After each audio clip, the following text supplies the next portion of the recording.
Every nation has its fair share of darkness when it comes to its history. The United States is no different. And I understand some people argue, oh, we don't need to focus so much on slavery as much, or they just think, a good example that came from the person who recommended this film to me, my friend Dylan, he was kind of agitated how someone behind him, when he saw the film, said, I could have done without the whipping, but that just points out kind of a major problem with the argument of not focusing as much or asking people of African American descent to get over it. One, it kind of trivializes the lives of those who lived through the nightmare, or the many, many people who lost their lives while living as slaves. The conditions were just absolutely horrible. Not only do we trivialize those lives, but we just set ourselves up for really forgetting the memory of those histories. Because, yeah, it's a painful part of our nation's past, but like any painful memory, you can't just brush it under the rug and pretend it doesn't exist.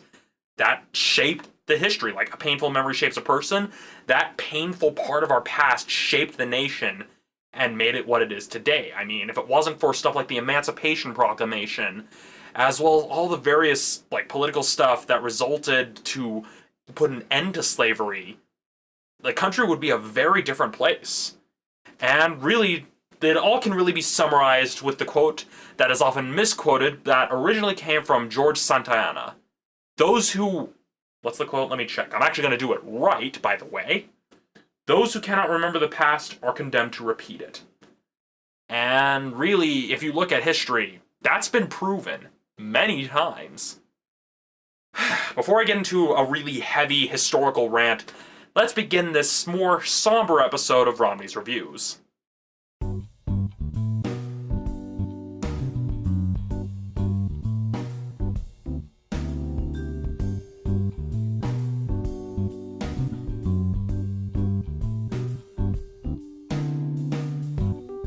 12 Years a Slave follows the harrowing true story of Solomon Northup, an African-American man who lived in New York, who was kidnapped and sold into slavery, and was a slave for 12 really long, really painful years.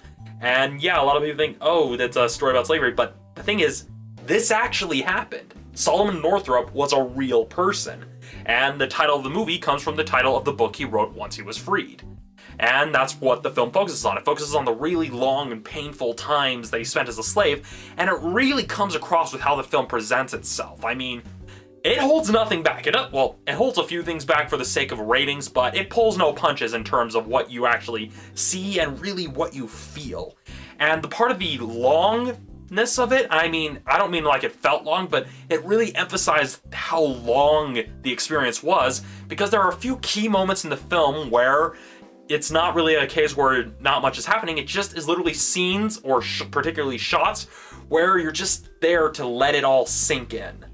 That's one thing I really liked about this film. Yes, it's Oscar bait, but unlike the other Oscar bait films I've seen this year, this at least had something genuine behind it. It wasn't just a case of, oh, we'll just do this and contend for an Oscar.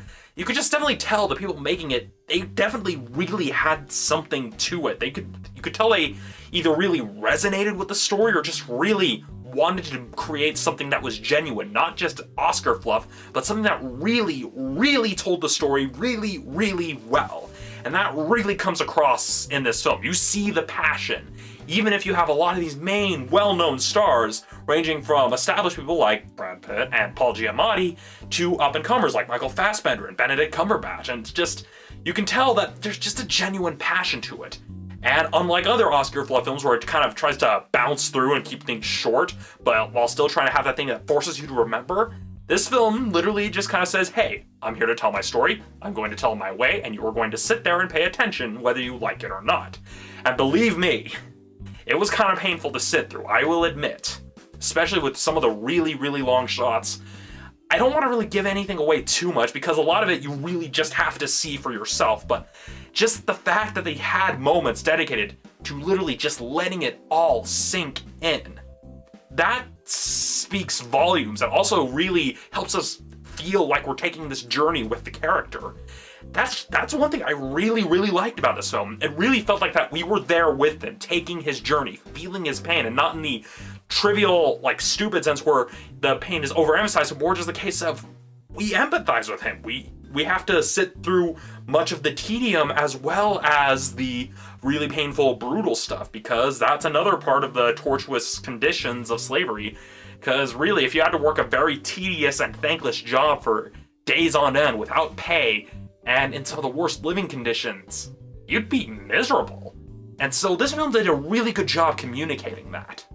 Now, from a technical standpoint, well, I've already talked about on end how good the cinematography is, as well as how artistic the editing choices can be, with some of the really simple stuff. I mean, it isn't all just simple edits where it's just all cuts. You do see some fades, but it does so in a very artistic way that doesn't feel pretentious. It kind of adds to things in a few places.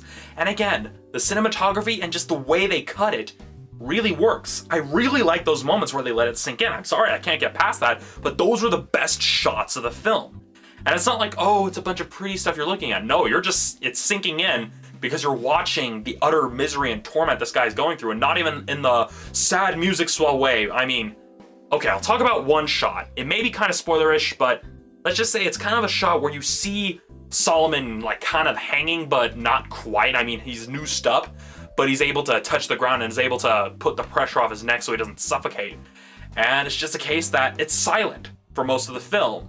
Well, not most of the film, but basically, it's not so much like silent as in there's no sound, but the only sound is basically just what's being produced within the scene. And it's just a case, you're just watching him stand there while everyone else goes about their day. That's really, really powerful stuff, man. I mean, my mind is blown just by how simplistic and almost, well, it's artistic, but it's also just how simple a lot of this stuff is. And it's stuff that many of us who've been studying film tend to forget about, especially with a lot of these blockbusters that have been coming out lately. And so, yeah, the cinematography and the acting are the strongest points of the film.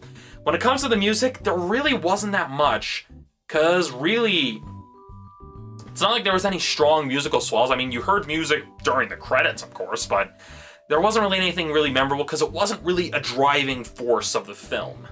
Let me put it this way. Watching this film, it left me feeling a lot of different emotions. I mean, a lot.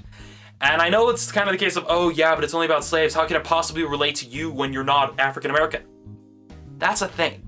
Slavery was not just an issue just about race. Yes, it was driven by, oh yeah, their skin is darker, they're inferior, but really, it illustrates the fundamental issue with slavery.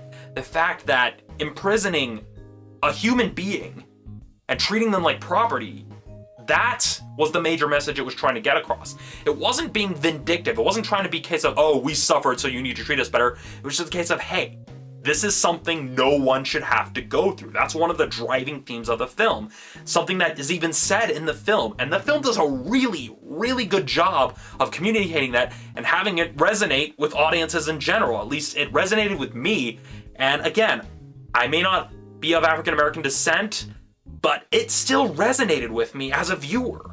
And again, the imagery, the story, it was just that powerful. I felt a whole multitude of emotions while watching this film.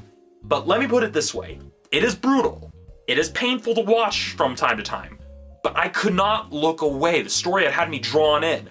And like I mentioned before, I was taking this journey with Solomon Northup. I couldn't just look away and ignore it. I was just following it. I wanted to see it through to the very, very end. There's a very good reason why this film's getting a lot of Oscar buzz. It's just because the imagery and the story are just so powerful. So if you're willing to put yourself through essentially an emotional ringer, then I highly recommend this film.